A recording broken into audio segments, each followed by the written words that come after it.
We are live. Welcome back to So Very Wrong About Games. This is a board gaming podcast about board games. I'm here with my good friend Mark. How are you today, Mark? I'm very well, Walker. How are you? Always good. Let's get right into it.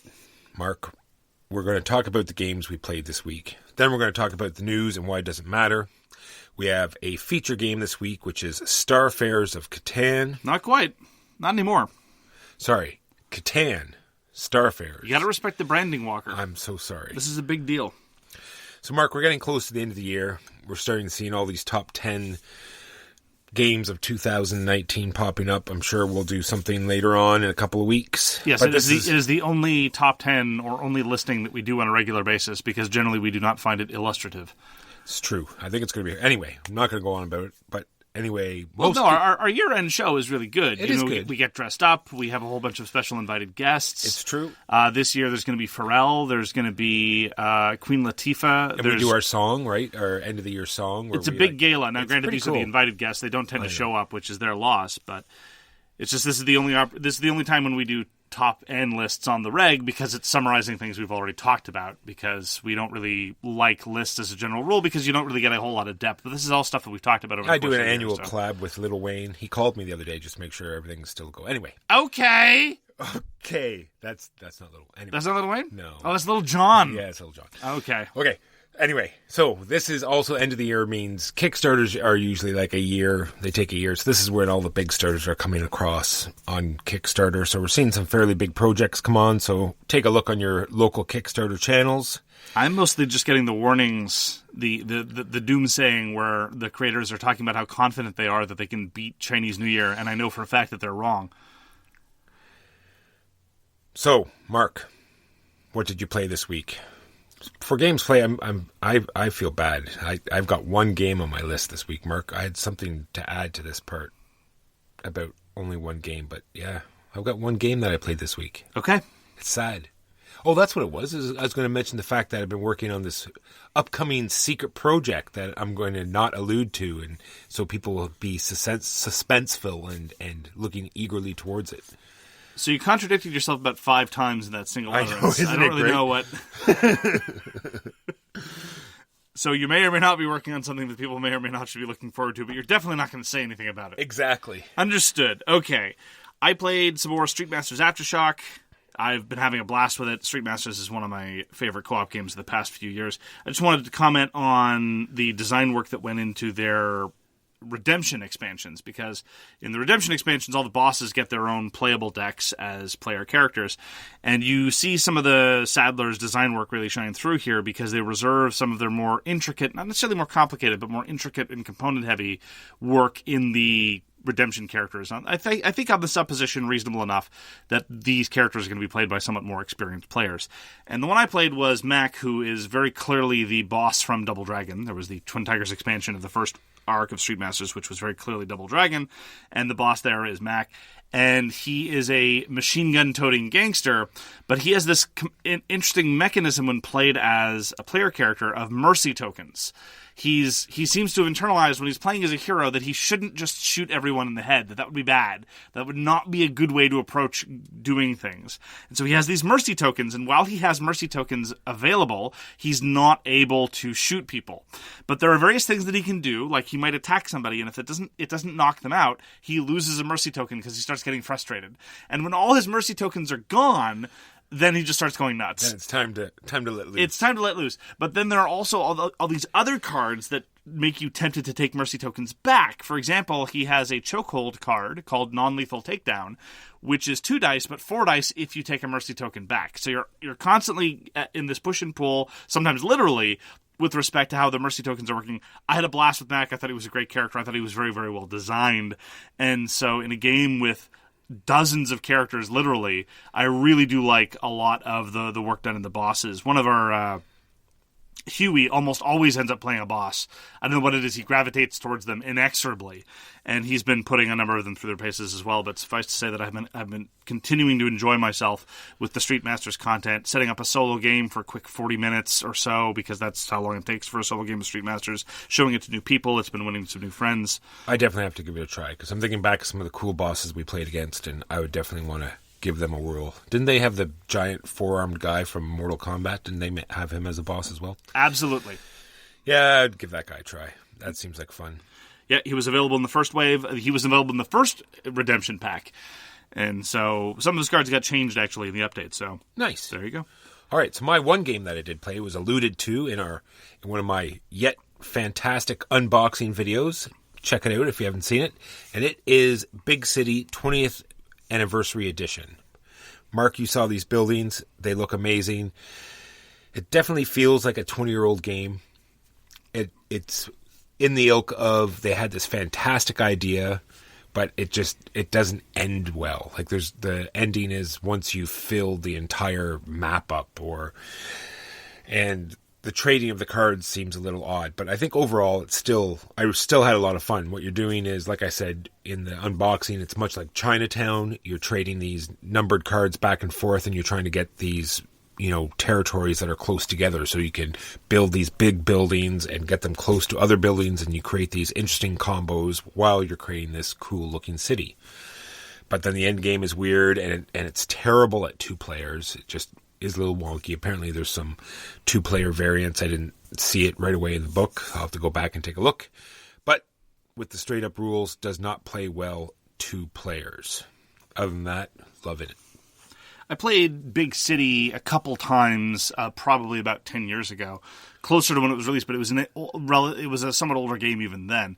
And I do recall the end game being a bit wonky, because at a certain point you've built all that you can plausibly build, and then you're just trying to hose everyone else and deny them the ability to build anything neat. And it just doesn't end in a satisfying way. But something to be stressed, even though I was the one inexpertly wielding the camera for your unboxing video, the buildings in the 20th Anniversary Edition are drop-dead gorgeous. The level of detail is really very, very perfect. It's not insanely detailed. It's just stylized and representative enough that you can get a lot of really solid character even when you're sitting at a table and you're at a couple feet removed from the components. They've just done a marvelous job. Yeah, I'm looking forward to it. They got the expansion, you get hospitals, and anyway, long story short, it's a very interesting game. It has a little bit of take that in it, where you can sort of see what people are going for or what sort of numbers are left. I can see where there's a lot more to it than I think off the very first playing, because you get these factory or park cards, which you can cover up certain territories without having the numbers, and you suddenly make cards in people's hands completely useless, which sort of like messes up their game. So that might be interesting. As much as it looks, gave me the feeling of there's this old game that I picked up called Ants. It had a fantastic premise. It had really cool gameplay, but then the end game was just a mess. Like it just sort of much like cinema of modern day, where they have this fantastic idea, start filming, but they just don't know how to end it, and that's what I feel like Big City's like. Played some more Wavelength. I mentioned this primarily because immediately after hitting stop on the recording last week when we were talking about holiday gaming and what constitutes a good filler game, I was kicking myself because I forgot to talk about Wavelength. It was in my notes, talking about how Wavelength was, currently probably my favorite large number, easily accessible, immediately compelling group game, and yet didn't talk about it at all. Had another fabulous game of Wavelength. Got to learn about one of the clue givers' very strong feelings about Justin Timberlake. She feels very strongly about Justin Timberlake. The wavelength of the particular spectrum we had was from strong to weak, and we had the hint Justin Timberlake. And I assumed that this was in reference to a particular song or song lyric with which I was unfamiliar, referencing these words in particular. No. She just felt that he was a very strong individual, that his career had been strong, that his positions had been strong, that his acting was strong. So I just also worth noting, on the topic of celebrities, Wavelength, it's not a whole lot of cultural references, but when they do come up, it's interesting. One category that's come up a couple of times is good actor to bad actor. And both times that this Wavelength has come up, the person decided to clue Nicolas Cage, which has caused everyone else on their team to not know what to do, because Nick Cage is, number one, synonymous with bad acting, and number two, the recipient of an Academy Award for acting. So you have to wonder, which Nick Cage are we talking about? And are we talking about Mandy, or are we talking about all the stuff he's done lately except for Mandy? Anyway, Remains a blast. Absolutely love Wavelength. It is now the go-to standard for we've got a lot of people. Let's play a fun social game. And I feel very, very stupid for not having mentioned it last week during the topic. And for this, I sincerely apologize. True, and it's odd. It's the one game I've been thinking about lately when I'm thinking about bringing this to like family occasions and how to explain it so it's easier. You know what I mean? Like going through a rules explanation in my head. It's been the one game that's been coming up in my memory over and over again. It's kind of odd. Well, the physicality of the device really helps a lot. Exactly, yeah. Just, showing them the device, saying, this is going to move, and we're going to ask a moral type question, and you're going type question. Well, it could.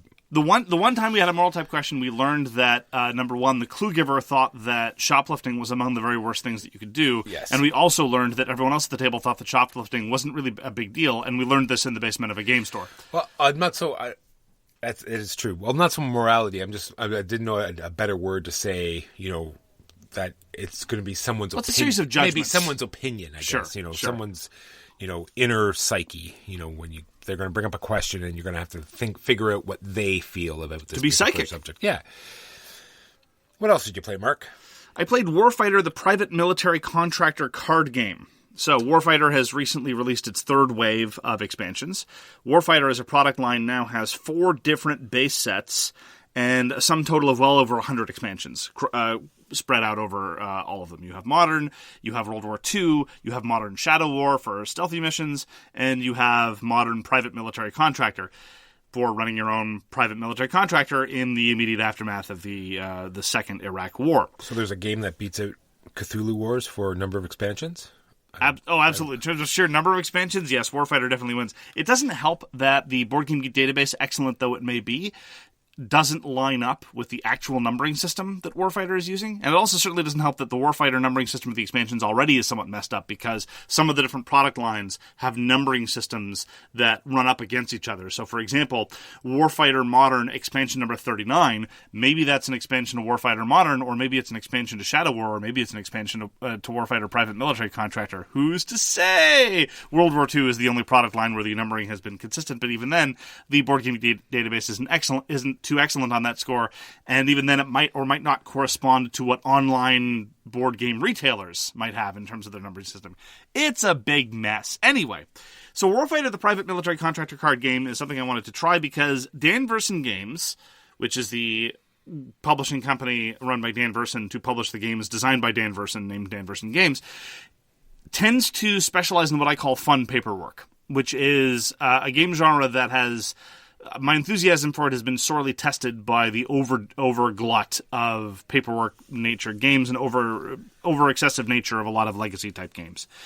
My favorite of their games is probably Thunderbolt Apache Leader, where you're running close air support over an extended campaign. You have to track things like the stress of your pilots and whether various machines have been downed and whether you have to replace various things, and you have to buy the specific munitions that your planes are going to be running and or your helicopters. Anyhow, sometimes I'm very much in the mood for that. Warfighter, despite the fact that it's their most prominent product line, doesn't do that. You don't track soldiers from campaign to campaign except through some optional rules that not a whole lot of people do. Mostly, it feels like a minis game in which you have a point allotment and you buy your squads and you buy cool toys from them and you run them through a mission. But... speaking personally, one of my primary appeals for Warfighter, therefore, is trying out different builds, trying out different stuff, trying out different specialties of soldiers. This one specializes in hand-to-hand combat. This one specializes in medium-range combat. This one's a shotgunner. This one's a sniper, but nonetheless very mobile. This one has a lot of explosives, etc., etc., etc. There's lots of different things you can try. So I was a little bit leery when cracking open Warfighter, the private military contractor version, that the options were very, very limited in comparison. Because of the way the system works, you can level up different soldiers over the course of different missions from week to week, but as a result, they have to provide different versions of every soldier. And as a result, in the base game, you have 6 soldiers total, and that's it. And yeah, they change when they level up, but your options are further hampered by the fact that you need to have somebody at a certain level for a variety of mechanical reasons I'm not going to go into. So in effect, you're obliged to buy a high-level soldier, and then you're going to run out of points to buy anything else, and then you end up with a couple of squaddies. Your build options are so narrow, and they're all just going to be running relatively uninspired loadouts. Maybe this one is going to have an M4 carbine. Maybe this other person is going to have an M16A2 carbine. There's not a whole lot of difference of that in the context of the actual game. And so I really, really felt that this version of Warfighter was just the version that took out all the stuff that I liked. So I strongly, strongly disliked this version of Warfighter. It did nothing for me. And it immediately made me want to return to the version of Warfighter that I have, where even in the base game, without any expansions, you're going to have so much more variety that is available to you as compared to this PMC version. I really don't understand who this was made for. I think this was probably made for the person that really only likes the fun paperwork aspect of DVG games, but in which case they shouldn't be playing Warfighter. That's not the system for them. There's so many other excellent games for them, even if they want to represent these kinds of theaters. But I guess if you desperately want to do small arms, I don't know. It was a complete bust. I'm not particularly interested in now expanding out. It's one of the reasons why I wasn't curious about the World War II version. There was just less variety in the kinds of weaponry available on small squad bases for largely historical reasons. And so I looked at that and said, I don't really feel like getting into the system again with a smaller variety set. And sure enough, this is exactly what's happening. So I found my Warfighter of choice. It's the original product line with all its, dozens of expansions and what have you. And that gives me lots of variety even in the base game. So that's what I'm going to stick with. And really, in hindsight, I should have known better. But that was my experience with the PMC version of Warfighter. Also played the Shipwreck Arcana, which is a very, very simple cooperative deduction game. It's very much in the same kind of space as Hanabi by Antoine Bauza, who we talked about a couple weeks ago. Hanabi is probably my favorite design of Antoine Bauza. But the Shipwreck Arcana is a lighter and in many ways more accessible co-op deduction game. What happens is there are these 4 cards that get revealed. Each of them have a condition attached. Like, your 2 tiles are 4 or more apart, or your 2 tiles are separated by 1, either +1 or -1. And so what happens is you have these random tiles that you pull from a bag, and you play one of them, and then your colleagues then try to guess what the remaining tile you have in your hand based on the plays that you've made over the course of this turn and past turns. And there's a time pressure involved, and sometimes you have to make a wild guess because of the time pressure. And there's a number of other interesting things and powers. It was nice. It was very cute. It was very simple. I have my serious concerns about the level of luck. Sometimes you get a pull that just you're not going to be very informative, and sometimes you get a pull where the perfect information falls into your lap. But to a certain extent, I have to remind myself that was true of Hanabi as well. If you start a game of Hanabi and nobody's sporting any 1s, well, then the game's going to stall for a while you try to tread water. If the 5s all come out at the beginning, well, that's a bit of a problem in and of itself as well. Anyway, so I'm not sure how much the luck factor is going to factor into it, but another virtue of the Shipwreck Arcana is that it is very fast. We're talking about 20 to 30 minutes. And you even have rules for people just dropping out in the middle or coming in later on. So, oh, nice. Seems like a flexible system. There've been a bunch of small expansions because it's just about special cards. You can always introduce more of those. And I'm looking forward to trying more of that. But so far, my early experiences have been very pleasant. And finally, I played Yggdrasil Chronicles. This has been a year of redevelopments and re-releases of Eurogames. So, Kalis 1303, Marco Polo 2, Con Boogaloo, and now Yggdrasil Chronicles. Yggdrasil was a co-op game by Cédric Lefebvre, published by Ludonaut about 10 years ago. And it was a very, very, very hard co-op. I liked how hard it was, but I didn't really like the overall game flow. And it didn't do much for me, even though, as I've commented before, I'm endlessly... Oh, I didn't turn the furnace off. Momentary pause while Walker performs his necessary duties. Failed to do in the first place. I have one job, Mark. One job.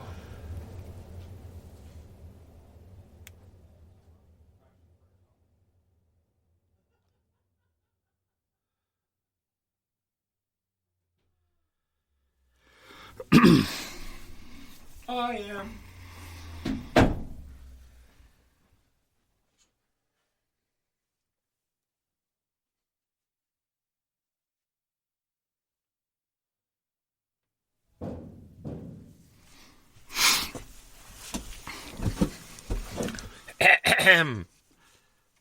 As I've commented before, if there's a game about the end of the world in Norse mythology, I am there, and I will definitely be willing to give it a shot.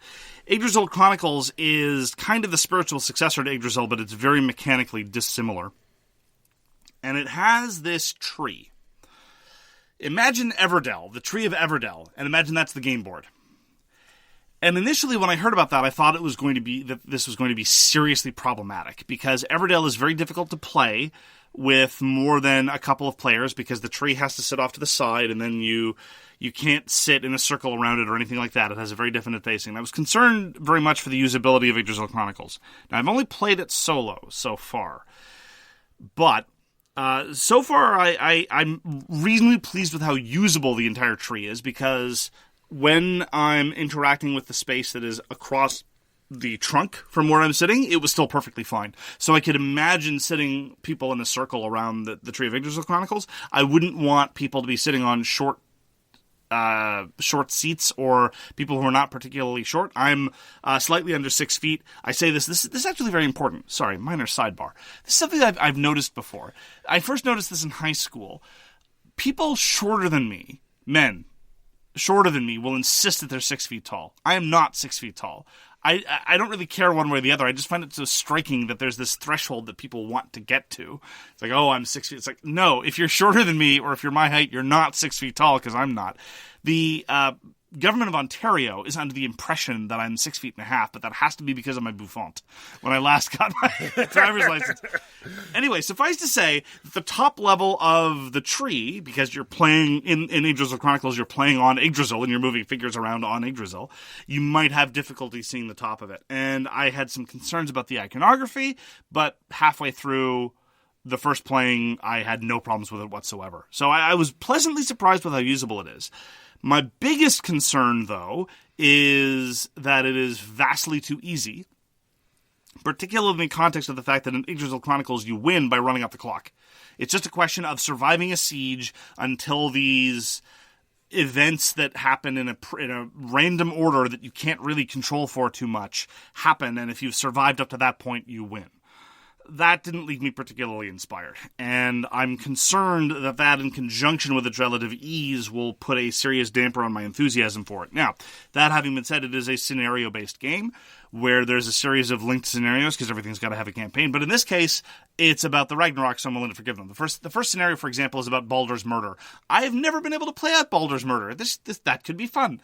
So I'm eager to give it another shot. The usability was better than I thought, but the victory conditions were worse than I thought. It was very, very thematically engaging in terms of different giants doing different things and different magical artifacts coming into play. So it definitely appeals to me on a thematic level, but I can imagine that for people who are unengaged and uninspired by Norse mythology, I don't think there's a whole heck of a lot here for you. The tree is a visual gimmick. It kind of impacts gameplay, but I don't think you're going to want to really struggle through it if the concept of running around as Heimdall and Tyr is not immediately appealing to you. So that was my initial experience with Yggdrasil Chronicles, and probably more to follow on that later. So is it a reprint of the older game, or No. is it just reworking, or is it? No, it's the same. It's the same theme and the same designer and same overall graphical style, but mechanically they're very dissimilar. All right, completely different then. Pretty much. All right, and those are the games we played last week. Now on to the news and why it doesn't matter. My first news thing is just the Tokyo Game Market finished up 2019. I'm not going to go into the plethora of games that were there. Go to Board Game Geek and check out their thread. They have pictures of everything that's there. I'm sure there's something that appeals to everybody because there's all sorts of fun and interesting stuff there. That is the Tokyo Game Market 2019. Got some news from the world of rulebook writing. A particular bugbear of mine, and this has been going on for several years, is when rulebooks will say, for the sake of readability and simplicity, we will use the male pronoun exclusively.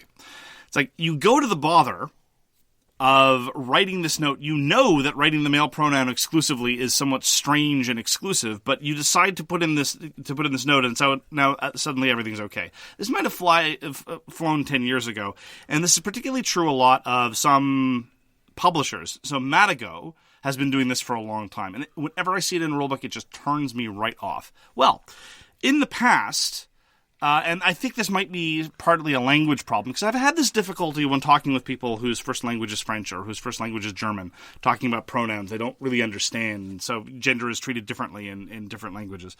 And Matago in the past has been very defensive, but I have some good news from the world of the internet. One of those rarest of occasions where somebody called out Matago online and said, this is not cool, you should stop doing this. And Madigo responded saying, "Yeah, we're not going to do this anymore. We're not going to have this format. We're going to use singular they, or we're just going to use you or your in a more discursive style. So to avoid using the male pronoun entirely." And anytime something like that happens on the internet, I just want to call it out because it's a shining beacon of hope for the fact that maybe humanity isn't doomed. So, and also, I want to give credit where credit is due. Good on you, Madigo. It is very difficult when called out online to respond with grace and to make a positive change for the better, but they have done this, and I'm looking forward to new Madigo rulebooks not angering me before I even start learning how to play the game. That would be nice. Well, Hobby World is the company that puts out Spyfall. I love Spyfall. They're putting out a new game called SpyCon, where everyone is a spy, and who knows who's wearing what costume. You must figure it out. And that is what SpyCon is going to be all about. So, that's about all the news I got on that. It's just that I love Spyfall. I love that this is being brought out by the same people, and I'm sure it has the same sort of art template, and from what I've read so far, it looks very interesting and very fun. Is it going to have the problem whereby, in order to play it properly, you need to know what all the locations are? I hope not. Yeah, that is the one. That is the. I think the only. I think that is the only shortcoming of Spyfall. I think there are other shortcomings, but it's definitely the biggest problem. So there's news on the digital version of Warhammer Underworlds. I mention this primarily because, although I don't normally like digital implementations, I don't really have a local scene for Warhammer Underworlds. And the trailer definitely shows that they're not pulling any punches with the graphics. This is fully animated, fully digitized, all the units and all their bloody, grimdark glory doing massive attacks and not just sort of, the dice animation, but instead everything's being rendered. And the early access begins in January 28. And I'm very keen to see what they're going to be doing with it. A primary concern for me is their pricing model. Is this going to be the kind of thing where you give them a whack of cash for the base game, and then you have to buy every other expansion army, and then buy card expansion packs, or blah, blah, blah, blah, blah. If it's a reasonable price and you just get access to everything right away, I might be inclined to jump in. But if you're at all curious, you can check out the trailer for Warhammer Underworlds early access in January. 100% the same shortcomings. I really hope that they do this properly. Yeah. And make all the cards available for a single price. But we'll see. They need to, that being said, they're in this to make money. So. Yes, of course. Yeah. But we are consumers talking about the conditions under which we will give them money and under the conditions under which we will not. As long as it's not like a membership. As I'm seeing that more and more. Sure. Monthly fees. We'll see how that goes. Anyway, my news is CMON. They have a new game. And no, it's not Night of the Living Dead, blah, blah, blah. Guess what, Mark? Another zombie game, giant miniatures, whole bunch of buckets of plastic by CMON. Counting down to zombies. Yeah, nobody cares. What I really care about is they have another game called Airship City. This is a game from Japan. It's already out. This is the weird part. Like, I went to the CMON... I don't know what I'm doing. I went to the CMON website, and they don't mention it anywhere that it's already been released in Japan. They don't mention the designer. They don't mention anything except that this is a game that they're putting out. They do have the publisher's logo there beside theirs, but other than that, you wouldn't have any idea that this game's already been released in Japan. But anyway, the artwork is by Satoru Shibata. I'm destroying these names. This is a game from Masaki Suga. It's called Airship City, and it looks fantastic. The art is amazing, and I'm just looking forward to giving it a try. My final bit of news is there's been some development about Spheres of Influence, which is one of Walker's preferred games for reasons passing understanding. It's been out of print for a few years, and people have been having difficulty getting hold on it. Well, the designer Josh Lamont, no relationship to the Fragor brothers, has announced that not only is there going to be a Kickstarter for a reprint in the new year, there's also going to be an expansion with a relatively small box expansion with just new cards, a couple of new mechanisms, but also just more cards and some asymmetric faction powers for Spheres of Influence in the new year. So if you like a Spheres of Influence because you're wrong like Walker, you can get on the... I'm the first one to jump in and say that it's not the greatest game of all time. I'd say they do a very interesting spin on what is the normal Risk template. And the expansion... In that they double down on many of Risk's problems? Exactly. And they did hint around the expansion in the in the original Kickstarter, like they sent you one card and it sort of said, this is what we're thinking about doing for the expansion. Right, but that was years ago. It was many, many years ago. Yeah. And that's yet another game where the graphic design is so striking and looks amazing. Well, there's going to be more of it. So if the timeline is to be believed, recently it was somewhat announced that it was going to be in hopefully January or February of next year. Anyway, so I'm just going to jump in. Spheres of Influence, the interesting hook of that is that everyone gets so many actions a turn. So you're making this deck of 3 cards for everybody. You mix it up, and when you flip over your card, you get to do your action. But as you take over these oil refineries, you get to add more cards into this deck, so you're getting more actions. And I just thought that was a very interesting mechanism. Spheres of Influence. Check out my review video of Spheres of Influence. I actually did a video review. That's hilarious. I know. It's just, I thought that the consensus totally was that we don't talk about our former lives. Oh, was it? Oh, I'm sorry. No. This is not an editorial policy, just for good taste. Gotcha. It just occurred. When I was talking, I was like, wait a second. I think I did. Anyway, moving on. My last bit is Flotilla. I've talked about Flotilla from WizKids. It's now available. It has 2 designers, J.B. Howell and Michael Michalek. Anyway, long story short, Mark, there's 2 phases in this game. It seems just very... 2? 2 phases? Well, that's twice as many phases. I don't mean like 2 phases. I just mean there is... What I have written down, where is it here? There's the sink side, where you're the world's gone to pot, post-apocalyptic, you're floating on this thing, and the sink phase is, you're doing all these divers, underwater stuff and everything else. And then at a certain point of the game, you just flip everything over. The board flips over, all of your tokens flip over, your little tableau thing flips over, and now you're on the sky side, and you're doing, stuff in the air. And anyway, that part seems very interesting. I'm looking forward to giving it a try. And that is Flotilla from WizKids. That is the news, Mark, and why it doesn't matter.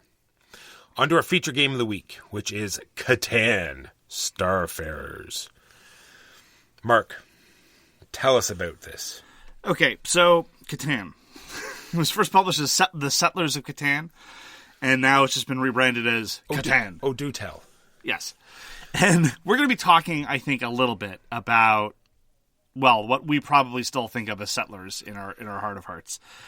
But it has spawned many expansions. The Cities and Knights of Catan, Seafarers of Catan, which was an expansion to base Settlers of Catan, or Catan, simpliciter as you like. But then there are also these stand-alone Catan games. They're not expansions, but nonetheless have a variety of mechanical similarities to the base Catan game.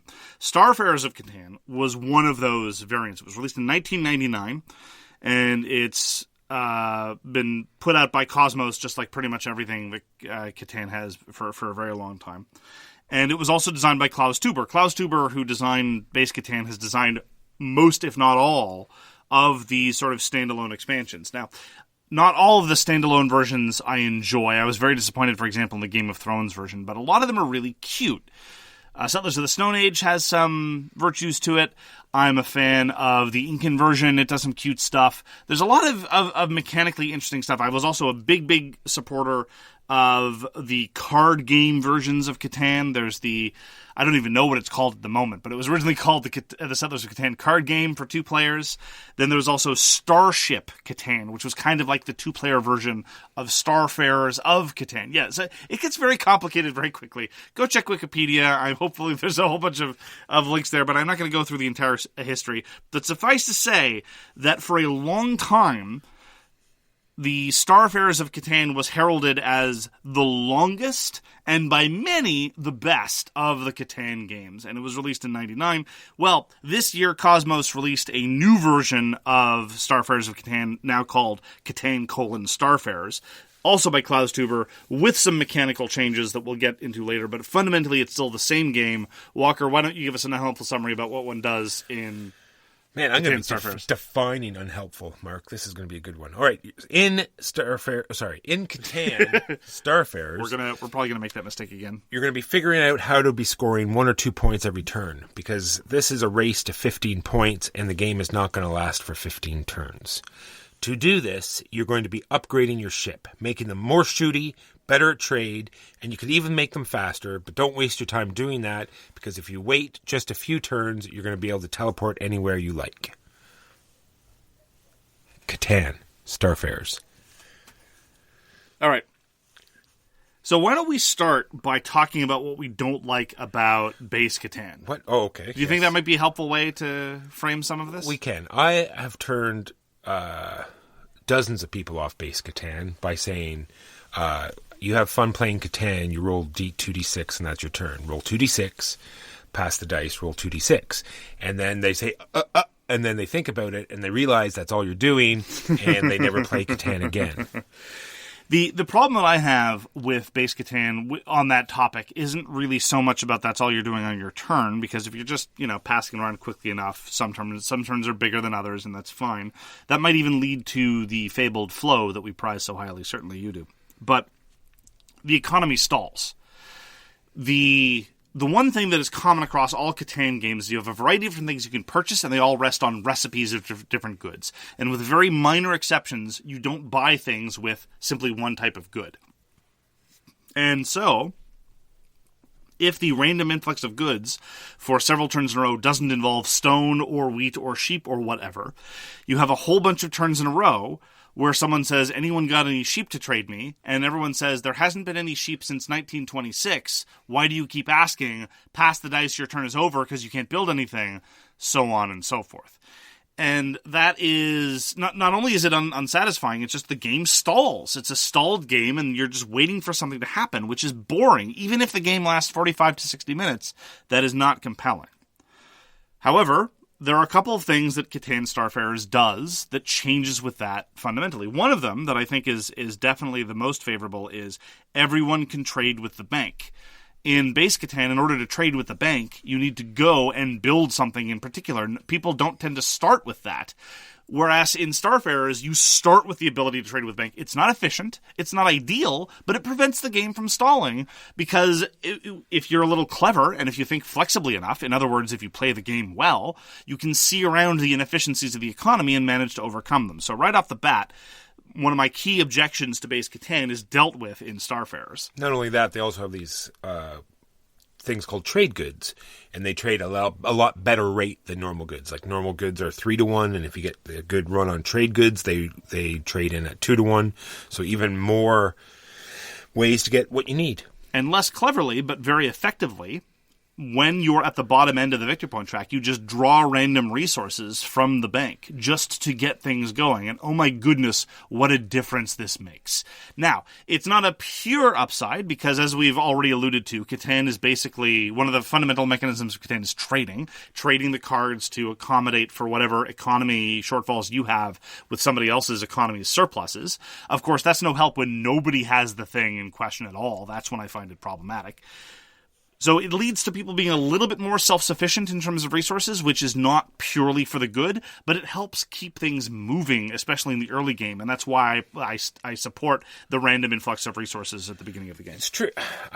I'm torn about this, because I'm wondering if what Catan offers is the trading part, right? Because what else is there really, right? And it really reduces that. I felt the games that we played, there wasn't really any demand on trading. I almost always had the resources that I needed.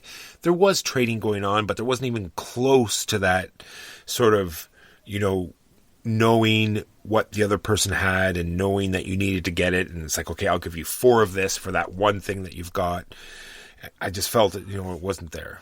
I hear you. And as I say, it's not a pure upside, but trading is still a way. Let me put it this way. Trading is no longer the thing you have to do in order to get anything built. Trading is now the way that a good player differentiates themselves from a mediocre player, by virtue of seeing opportunities rather than just relying on trying to be economically self-sufficient. So yes, trading is not as crucially important, but I think you're minimizing the amount of trading that happens in an average game of Starfarers. True. All right. So my one point here is that it's 20 years old, it's just like Big City. Big City also came out in 1999. Catan came out, Catan Starfarers came out in 1999, and I think it's still playing like a 20-year-old game. In what way? be more specific. What are the shortcomings you're identifying?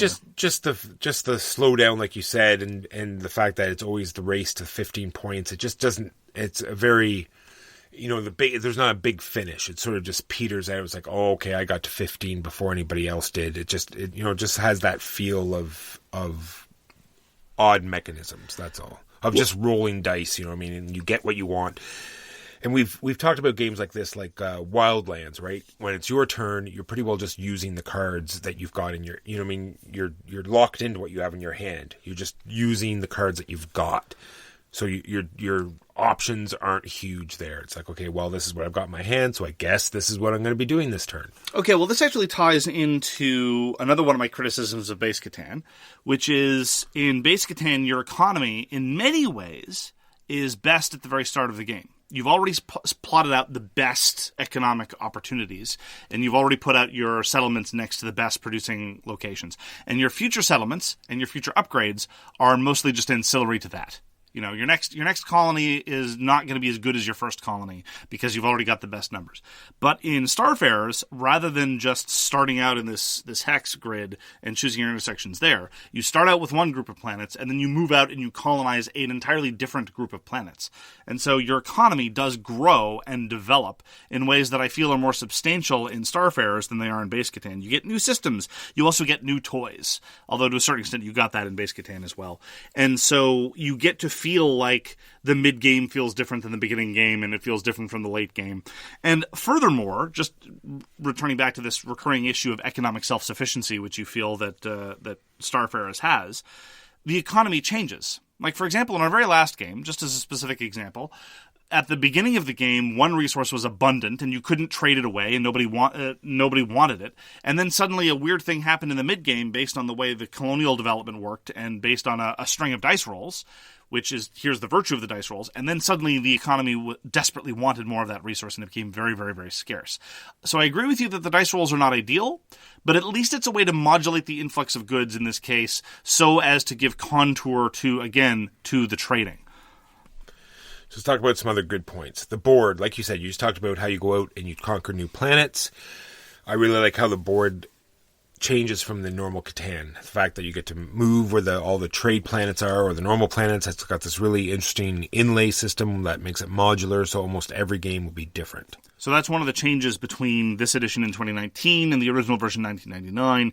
In 99, it was a fixed board. All the planets were in the same place every time. The numbers on which they produced resources changed, but the planets themselves didn't move. In the newer version, you can randomize the systems so that different resource planets show up in different places. That part, I think, is great. And it also, circling back to my last serious objection to Base Catan, which I think Starfarers addresses in a serious way, people have observed, and I think this is a bit of an exaggeration, but I think it points to a reasonably good truth. To a certain extent, you can lose Base Catan during setup. If you don't think about where you're going to set your next settlement and your next colony, your next city, and what have you, if you can really build yourself into a corner, and it is possible that your fates are sealed just during the setup of your initial placements. In the context of this evolving universe that Starfarers has, kind of, sort of, by virtue of this expansion off to new planets, you do not have that problem. And I like what they did with the tokens. It's much like the newer Catan. Like in the old Catans, you flip, all the numbers were all black and they're all the same size. In the newer version of Catan, the better numbers, which come up on the dice more often, like, your 6s and your 8s, they're red and bigger, and then this number slowly gets smaller based on, the times they're going to roll. I like, the fact that they included that in the game, in this game as well. The other thing I like about this is that not only are you trying to get stations where the numbers are so you can get more resources, there's also these trade planets that you can get to that will give you victory points and give you more abilities that help either get you faster or better guns or better resources, and lets you get these interesting combos off. It's definitely not a 4X game. It's not trying to be a 4X game, but it nonetheless has a lot of the trappings that you look for in a science fiction game of this ilk. You kit out your mothership with new abilities and new pods. You make your stats better. You go out and you seek new territory, which in terms of improve your economy, and you get these new special abilities, which are kind of sort of like new techs that you research in other games. But here what you do is you go and make contact with alien races, and then they give you special abilities. Well, speaking about pods and upgrades, Let's talk about these awesome ships that everybody gets. It's these, 6-inch plastic spaceships that you get to click on all these upgrades that you get. So you're going to click on engines, you're going to click on cargo bay pods, you're going to be clicking on weapons, and it makes it really easy just to look around the table and see what kind of upgrades everybody has. You're not like looking over at their sheet and trying to figure out, what they've got. It's this giant miniature on it that at a quick glance you see what they have. And not only that, when it's your turn to do movement on the board, you do give it a little shake, and it has this little clear, exhaust on the bottom, and the balls will drop down, and you'll see, depending on the color of the balls, it will tell you how far you're going to move. We'll get to that in a minute, Walker. Keep it together. Keep your professionalism. Remember, you're an adult, Walker. We're all good. You're a grown man, Walker. Yes. So the toy factor, as we've commented before in this game, is massive. This is a very expensive game, but you know where your money is going because every player gets these wonderful toys that are functional. Functional toys are the best. I think some of the best component moments in board games are when you have these lovely little functional toys. And they serve multiple functions. Not only do they communicate your stats, but they're also a randomization mechanism that is not susceptible to the same kind of blunt probabilistic analysis that board gamers can take for granted, like, for example, the curve of probabilities of a 2d6. So let's talk about their appearance briefly, because this is actually, I think, a serious issue. Legit. Okay. Legit, because here's the thing. We are juvenile individuals. Walker and I are. And amongst our circle of friends, if we're playing with Huey, Dewey, and Louie, we will start making terrible, terrible jokes that are not worthy of even being referenced on air. But I have played this game in public. And people far more mature than I have pointed out, just spontaneously, without my making any jokes in their earshot, that the components are extremely phallic in nature. It's not just the mothership, but it's also your individual colony ships. It's the specific modules that you clip onto the colony ship. There's just a lot of it going on. And there's the shaking, and then there's the, anyway, there's all, There's so many, references in this game that it's ridiculous. I will note, however, that for decades, the motherships of Starfarers of Catan in 99 were infamous for their fragility.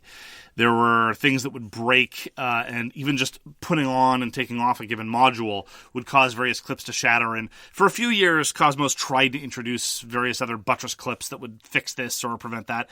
But the new versions are very, very sturdy, and in point of fact, mechanically superior, because if you are inclined to do so, you can change the probability curve, not of the 2d6, there's nothing to be done for that, but you can change the probability curve of what is effectively your movement roll, which will influence a number of different things. You can just change the composition of the little colored balls that will drop out of your mothership. And that's kind of cool. We haven't done that. I don't know that I'd be inclined to, but it's nice to have the option. I might be inclined to take the black balls out of all the ships, but we'll talk about that later. Well, why don't we talk about that now? Because I don't want to. I want to talk about the ships a little bit more. Okay, just because we're just talking about the ships and the break-ins. Wait. We're proceeding conceptually rather than from good points to bad points? No, yeah, we are. Because we've already... I'm so happy. I know.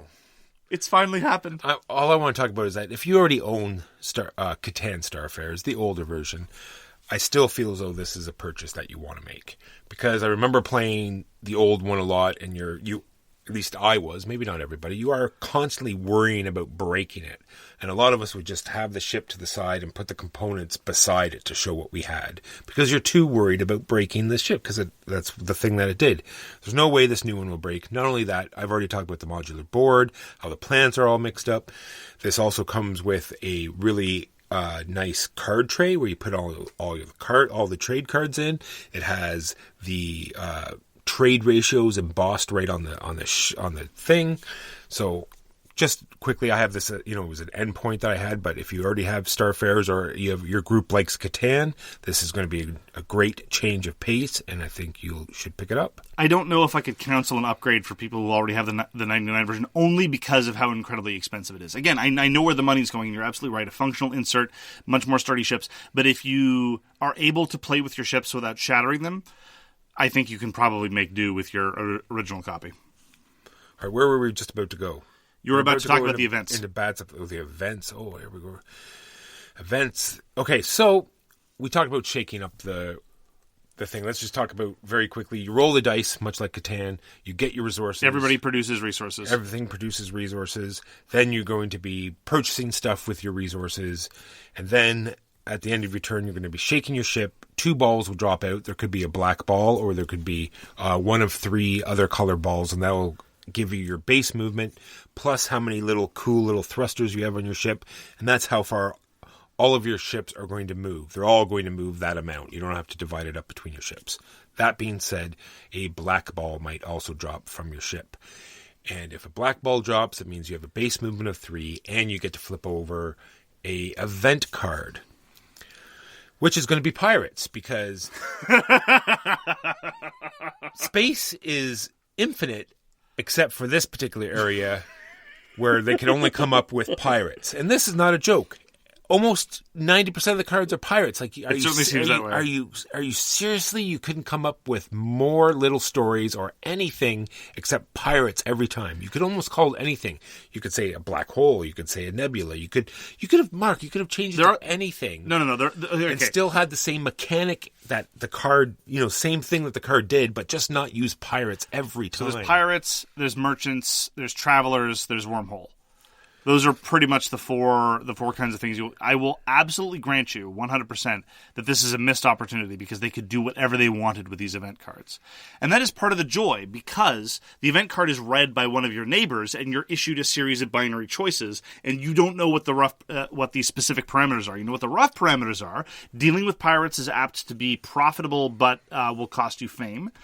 Fighting pirates might be dangerous, but might get you fame. Helping people out and being successful with that is good, and when pirates are involved, you want to have good blasters, and where wormholes are involved, you want to have good thrusters, and all that other stuff. And it's a way to introduce more player interaction, because you're always testing your thruster capacity against the thruster capacity of a random player around the table. All of that is fine, but you're right in terms of how narrow the sort of narrative contours are. It's somewhat repetitive, and that's unfortunate. And I feel it slows the game down, and all it produces is random bull. Bull? Random bull. What kind of bull? Bull crap.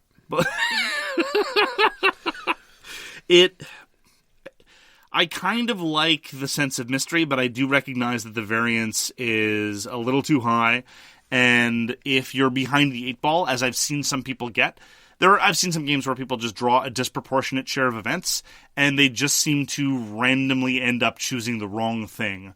Now, sometimes they're imprudent. Sometimes, you have the weakest chip on the table, and you're like, fine, I'll fight that pirate. It's like, well, yeah, you're probably going to lose. That's not going to go well for you. You should know that. You should keep that in mind. But then sometimes just, throughout, beyond any bad decisions you've made, you end up just stuck with terrible, terrible events, and that is unfortunate. Now, the other thing is that, like we've talked about, there are trade planets out there and there are new resource planets out there, and it's sort of a race to get out to them. Now, would you concede that it's roughly about 30 movement to get out to the furthest planet? Roughly about 30. Just say, you don't have to be exact, but, would you concede? Now, when you shake the balls out, the average movement, I think, is about 5, plus or minus, so your average movement is going to be around 7. So it's going to be about 3 to 4 turns to get out to the furthest planet. There are event cards that will let you get there instantly. So if one person gets out there before anybody else, they're going to have their pick of all of these planets. And I just feel that is an advantage, too much of an advantage. It's definitely advantageous, and like I said, I'm not going to dispute that some of the events are very good. It's just the specific kind of outcome that you're talking about, namely the space warp, happens very seldom, and I have yet to see it completely hose somebody out of something that they worked hard towards getting. What I've seen it do is just give someone a leg up and help them get somewhere where they're already headed sooner. True. I just feel that so it sped up the game. It does. For that one person, they definitely have an advantage. I'm saying if someone was going for, they wanted to have really fast ships, they dedicated their whole thing, I'm going to get to these fuel planets because I'm going to get a bunch of boosters on my ship because I want to be the first one out there. Look, I got 6 boosters. I'm going to get way out there. It's like, oh, you just pulled an event card. Oh, you're instantly out there. And I spent the whole front of my game working towards getting out there first. A player is going to be earning dividends on those extra booster capacity for the entire game, and the single warp, a single space warp, doesn't undermine that or undercut that at all. I felt as though near the end of the game, your movement was so high that you almost got to where you were going, regardless. But that's just anyway. So then why is the space war problematic if by the end of the game... by the end of the game, well, because anyway. We will move on off these terrible, terrible event cards. Let's go to randomness. Yes. We just talked about the balls dropping from the bottom of the ship. That's random. These events that you're going to pull are random. We've talked about moving out to these planets to get more resources. And everyone knows how Catan works. They all have numbers. But on these planets, you can't see the numbers. Well, that's just it. There are a bunch of different ways to play Starfarers in the new version. You can have the numbers be face down, or they can all be face up. The entire galaxy can be face up at the start of the game. Gotcha. Or everything can be face down at the start of the game. You might not even know what is out there. It could be completely empty space. It could be a trade outpost. It could be a colony system. You don't know. So you can tailor that level of uncertainty to your playgroup's preference. Gotcha. But it is yet another point of randomness. It's another potential point of randomness, yes. And this is on top of course, the production rolls. Yeah, I was about to say the dice and the free resources. The card draws that you pull, yes. So lots of randomness. There's a lot of luck. My general experience has been that good play will nonetheless triumph at the end because there's enough going on and enough ways to write out the randomness. And to a certain extent, your job, good play in a Catan game, is to deal with the fluctuations in the economy. Because fundamentally, this is a game about building stuff with the economic output that is in front of you. And you can mitigate that through trading. You can mitigate that through a variety of smart calls. But I will grant you there's a fair amount of variance, yes. In normal Catan, if you rolled a 7, there was no number 7s on the board. Number 7 means you'd move the thief, and you would blocking a production node. I would argue in Starfarers Catan, rolling a 7 is bad for you. Oh yeah, because not only do you get no income at the beginning of your turn, but there was never any problem. Like in my opinion, I never had a problem staying at 7 cards or less. So the biggest difference, I mean, I don't mind that rolling a 7 is unfortunate for the person rolling a 7 because it got rid of the thing that I hated most about rolling a 7 in base Catan, which is it slows the game down for everybody because it blocks the production numbers. So you just sit the robber on top of a 6 or an 8 that is producing for your enemies and not for you, and now everyone's boned until a 7 gets rolled again and just moves back and forth between the number of spaces. By getting rid of that, I think they did a good job. Now, could they have done something more interesting with a 7? Yes, absolutely. But it's at least preferable to its forebears. I just felt there were some interesting combos with the Catan cards. Because remember there was the Monopoly cards where you could like sort of steal, use the robber. Because not only in this game, because you also stole in normal Catan, you'd steal a card from the person that you put the node on. Yes. In this one, everybody else gets a card, so not only... But you still steal one, but everyone gets one anyway, so, yes. It doesn't really punish anybody. In normal Catan, you could have a Monopoly card, so you steal a card, and then you know what you've given them, and then you just, do Monopoly on that, or there was that awesome mechanic where you stole, not a mechanic, but you said, you stole a card from them, it was like the very coveted forest card, no one had wood, and then you traded their own card back to them. And that was, I never felt that ever happen in Starfarers. I agree, there is no take that in Starfarers of Catan, and that's one of the ways in which I prefer it to the original versions. I felt normal Catan had a little bit of area control in it. Right? You'd be cutting people off at the roads, you'd be blocking nodes because the little settlers had to be so far apart so you could sort of maneuver so, you could keep people away. I never felt that was a thing you could do in Starfarers. It's true, but this goes back to one of my earlier complaints. Despite the fact that base Catan is heralded as some sort of great gateway game, you can lose the game during setup, and if you're not able to figure out the pathing properly, you can just get boned very, very, very early on in the game. If somebody builds roads aggressively, that's it. You can be effectively out. So the fact that doesn't exist in this version, again, I think is an upside. So this next point, it's the same in normal Catan as well. I think it's even probably worse than normal Catan because normal Catan is a game to 10, is it not? Yes. So in terms of the game length, this is absolutely one of my criticisms as well. Catan Starfarers is a lot of Catan. We're talking about 90 to 120 minutes solid. And the game ends more precipitously than you might think because the economy tends to snowball. It takes you a while to get to, say, 11 points, and you figure, it's going to be forever to get to 15. But then suddenly, yes, as you ramp up, you're getting a point every turn or every other turn, and so it's very easy to get to the end. But it's still going to be one of the longest, if not the longest, of the core Catan games at roughly 2 hours with 4 players, which is going to be too much Catan for a lot of people. True. So the other thing I have here is there's a 4-point swing. That's the road is awful in normal Catan because it's a 4-point swing. If it's between you and the second place person, you're losing 2 points. They're gaining 2 points. That's a 4-point swing in a 10-point game. That's terrible. I think it's terrible in a 15-point game. So because there's a mechanism where we're talking about the trade planets. When you take a trade planet, you get the little alien standee, and that gets you 2 points. And whoever has the most, whoever's traded the most with these planets gets, their influence, and therefore has the 2 points for the 3 different trade systems that are out there. Yeah, the amount of competition that one sees over the various alien, they're called friendship bonuses. The various competition you see over the amount of competition you see over the various alien friendship bonuses is occasionally unsatisfying, but I find that tends to be with experienced players playing against less experienced players. With more experienced players, again, where there's a little bit more latitude in the economy and a little bit better ability to pivot and take advantage of opportunities, you do see a little bit more competition over those things. But yes, it is a large point swing. All right, that's all my bad points. I think I got some good points that we missed. Seems to be more freedom in this game. I think in normal Catan, you have like a definite trading phase and then a purchasing phase. Here you can do as much trading as you want during your turn, and you can purchase and then trade some more. I thought that was great. Not only is this giant spaceship that you've got as your upgrade ship, even the pieces on the board are great. You're toting around, either you're moving around a little trade station or your settling station, and the ships look cool, and you put this ring around it to make it a big space station. It's great. The game's got great flow, much like normal Catan. You roll your 2d6, you get your resources, you build, next player's turn.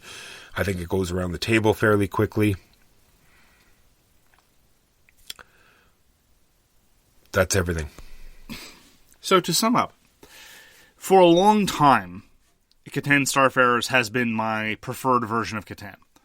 But, as has been made clear over my comments, and as well as Walker's objections, to which I don't really have any substantive objection to, I might mitigate or I might quibble about some of the details, there are some shortcomings. And again, 90 to 120 minutes, that's a lot of Catan to be done. But there is something fundamentally appealing to me about the core Catan formula of a variable economy that produces a set of goods for which you must use to satisfy set recipes to get specific toys.